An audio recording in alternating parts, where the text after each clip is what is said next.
Assalamualaikum warahmatullahi wabarakatuh. Saya Aira Rizky Aurelika akan memaparkan materi mengenai kode etik profesi.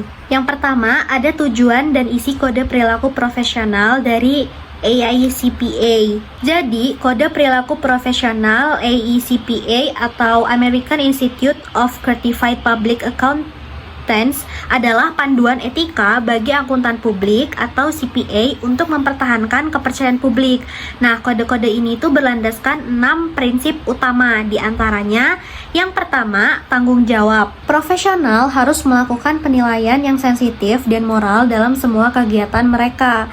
Yang kedua, ada kepentingan umum. Anggota harus menerima kewajiban untuk bertindak dengan cara yang tepat, melayani dan menghormati masyarakat. Yang ketiga, integritas. Anggota harus melakukan semua tanggung jawab dengan rasa integritas yang tinggi.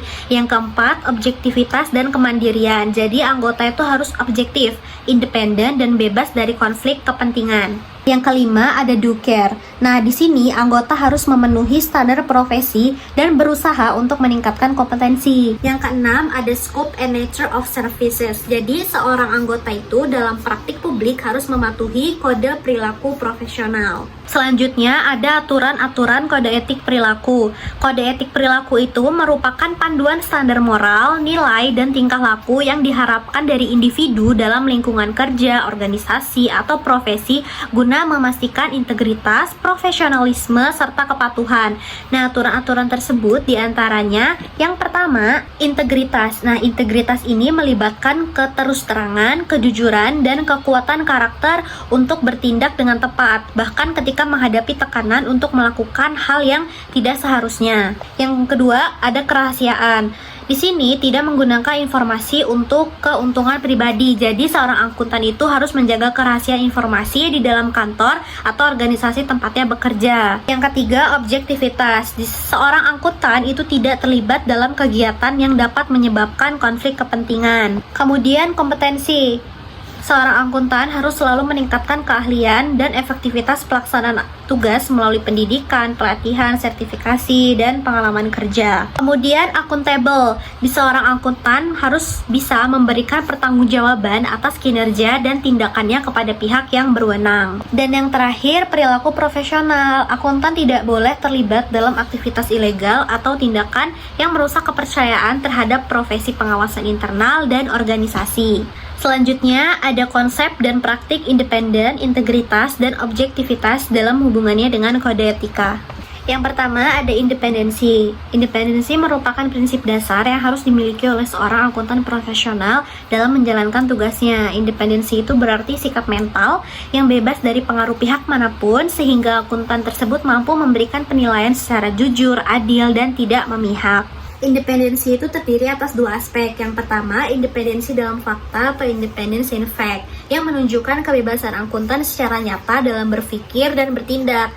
Dan yang kedua, itu ada independensi dalam penampilan atau independence in appearance.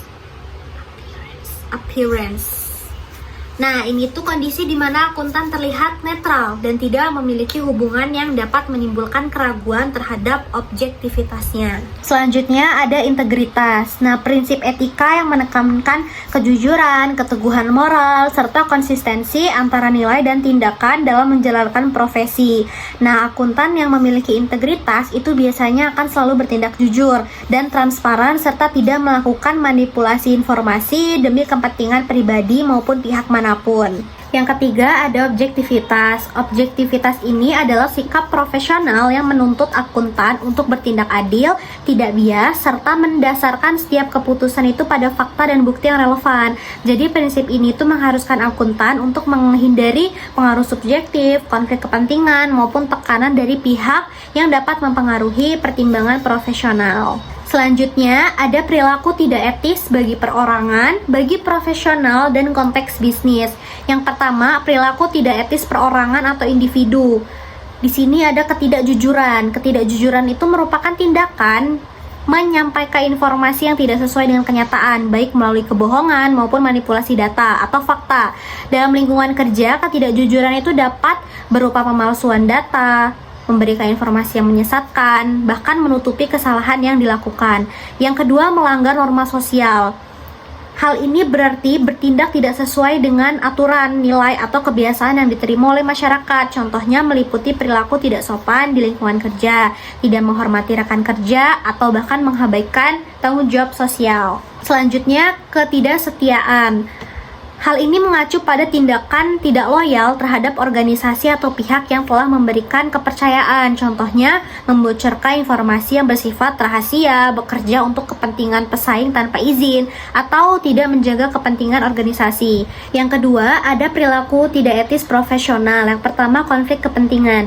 Hal ini terjadi ketika kepentingan pribadi seseorang bertentangan dengan tanggung jawab profesionalnya. Kondisi ini bisa mempengaruhi objektivitas dalam pengambilan keputusan. Misalnya, seorang profesional memberikan keputusan yang hanya menguntungkan pihak tertentu karena hubungan pribadi atau misalkan ada keuntungan finansial. Kemudian penyalahgunaan wewenang. Nah, ini paling sering. Jadi penggunaan kekuasaan atau jabatan untuk kepentingan pribadi atau kelompok tertentu. Contohnya, penggunaan aset perusahaan untuk kepentingan pribadi atau memanfaatkan posisi jabatan untuk memperoleh keuntungan yang tidak semestinya. Kemudian ada pelanggaran kode etik. Hal ini terjadi ketika profesional tidak menjalankan pekerjaannya sesuai dengan standar etika yang berlaku. Contohnya, mengabaikan prosedur kerja, memberikan laporan tidak objektif, atau bahkan membuka informasi rahasia tanpa izin.